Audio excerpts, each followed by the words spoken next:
Hello everyone, welcome back to another episode of r/ProRevenge. In today's episode, Mock the Disabled? Justice is served many years later. I'm not allowed to take Ubers unless it's to the main airport? Fine. Either work from office 100% or get yourself signed off sick. New dress code. Before we get started, make sure to subscribe so you will never miss a video. So let's get started. Mock the Disabled? Justice is served many years later.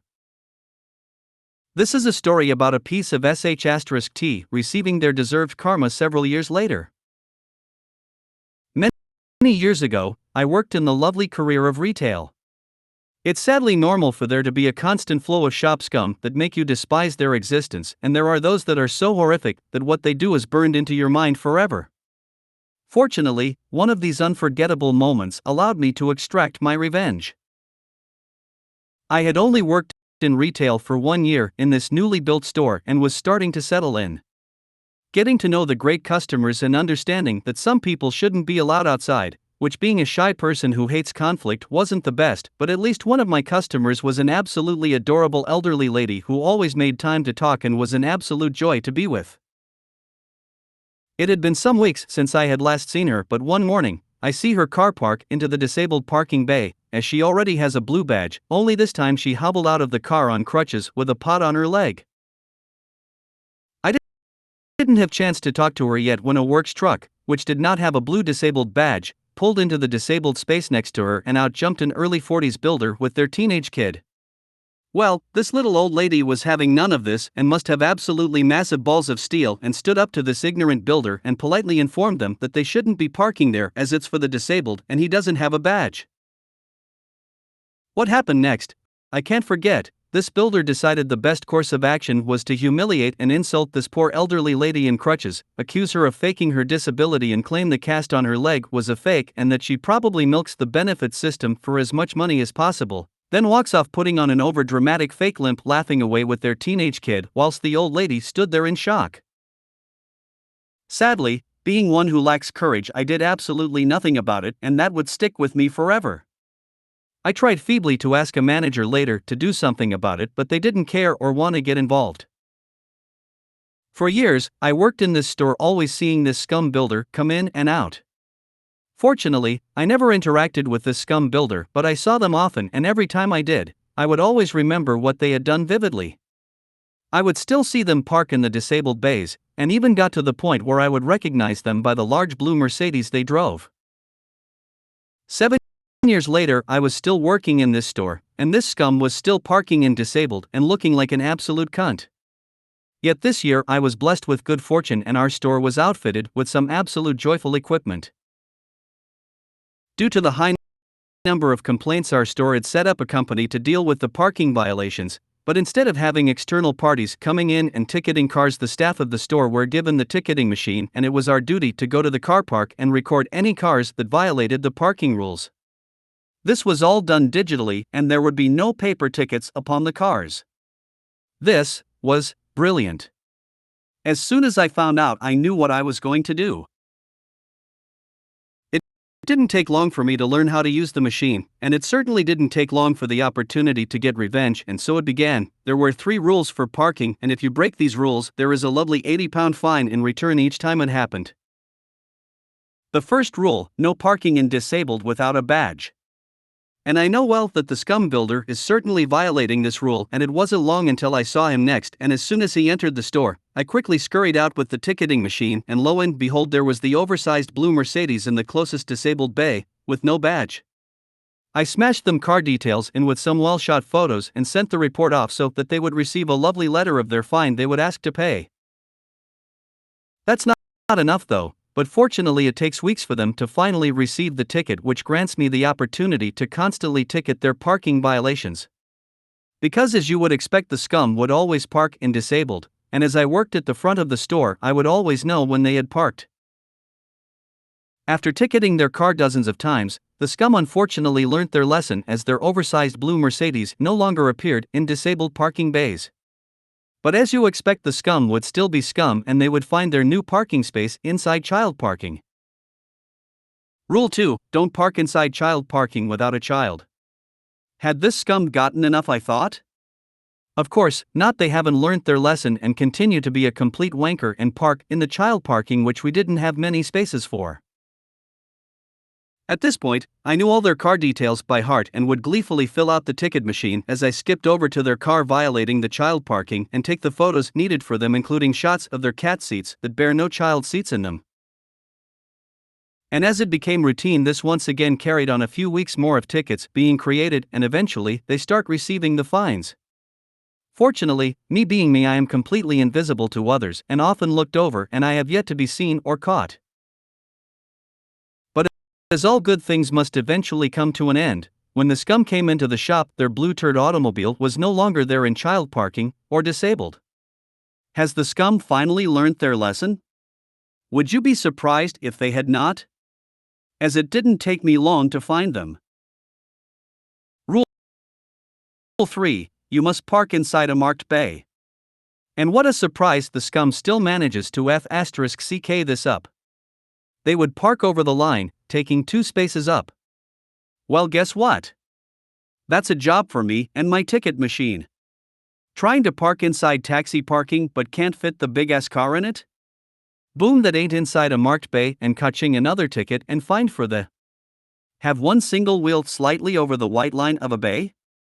Well, guess who technically broke the rule? That's right, scumbag did. And there goes a few more weeks of fun, until eventually scumbag runs out of ways that they can possibly break the rules and our company hires externally to start ticketing cars, so my beloved weapon of justice goes to rest. Now I know what people are probably going to say, that all these fines are not enforceable because of blah blah blah, but I honestly don't care for a few reasons. Firstly, I'm being paid to do this, so either way my time or money isn't wasted. Secondly, it did have an effect as they repeatable changed their parking habits. And thirdly, even if they don't end up paying, they are still going to spend a ton of the time and effort trying to overturn them over and over again, having to constantly be harassed by mail. Overall, if all the fines are counted separate and added up, they would have received thousands of pounds worth of fines, building up over time for being scum. Cherry on the top, about 3 years later, I walk by this piece of scum on the car park and watch as they scream at some innocent dude in a high-vis jacket, accusing them for being the one giving them all parking fines. Which put me at peace, knowing this must have seriously got to them and cost them to still be raving mad after 3 years. Short version: I give someone many small parking fines adding up to the thousands of pounds for insulting a disabled lady several years earlier. I'm not allowed to take Ubers unless it's to the main airport? Fine. This happened years ago. In Toronto, there's a small island airport close to downtown and then the full-on Pearson International.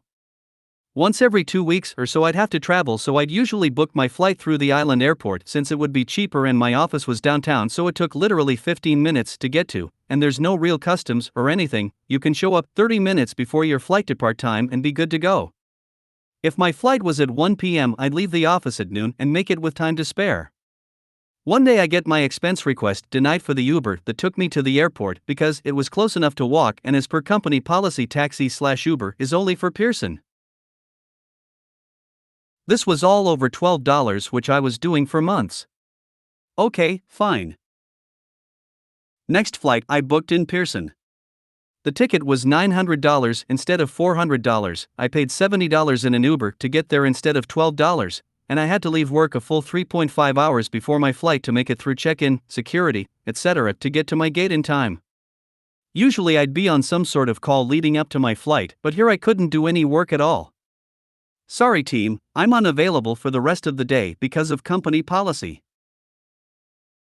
Come back and I'm asked why my expense report was double the usual amount I'd put in. It's because I can't expense a $12 Uber to Billy Bishop Airport, and I'm not going to walk for 40 minutes in my suit and dress shoes in the middle of January in the snow. 2 months later, it's now cost them $2,000 plus over what I'd normally have spent. Some of the flights in that time were over $1,000 versus the $400 at the island airport. Finally, I get an email one day saying I can take whichever flights I deem best based on my judgment and that any amount under $700 is auto-approved at the island airport. Now I get to eat a nice meal and sometimes upgrade myself to premium seats and still fall within budget. Either work from office 100% or get yourself signed off sick. I was working for a number of years in a tech company, always deemed a top performer. During the pandemic, we were all working from home. The moment the government stopped mandatory WFH, my boss said we all had to be back at the office. I developed a very serious health issue, not work-related, and I asked my boss if I could work 2 at home 3 in office weekly until surgery in 2 months. He said yes, only to next day tell me that he has thought about it and he wants a letter from my doctor since either I'm sick or in the office. I explained my medical diagnosis and that the law mandates reasonable accommodations. He repeated his request and that maybe I should see a lawyer or resign. Fine. I got signed off sick for 9 months since my medical team said that there is no way I could be working without accommodations. During this time, my boss had to continue paying my full salary. Then, when the sick pay period was coming to an end, I did go and talk to a lawyer and sued the company for disability discrimination/refusal to make reasonable accommodations, and won. What would have cost them nothing to accommodate ended up costing them a 6-figure amount. New dress code. At a former employer, all the admin assistants had been there over a decade and were in their late 50s, early 60s, and all enjoyed the somewhat casual dress code. Nobody wore jeans, but they always talked about the importance of comfortable shoes. We also had unlimited sick leave. One day the boss decides that it would be dress shoes only for everyone unless you had a doctor's note. The new rule kicks into effect and every single admin took sick leave Friday afternoon to get a doctor's note saying they needed comfortable shoes. The net effect was a loss of a half day's work, and still 100% comfortable shoes. The look on the boss's face Monday morning was priceless. If you made it to the end of the video, thanks for watching. Don't forget to like, subscribe and share, and we will see you in the next video.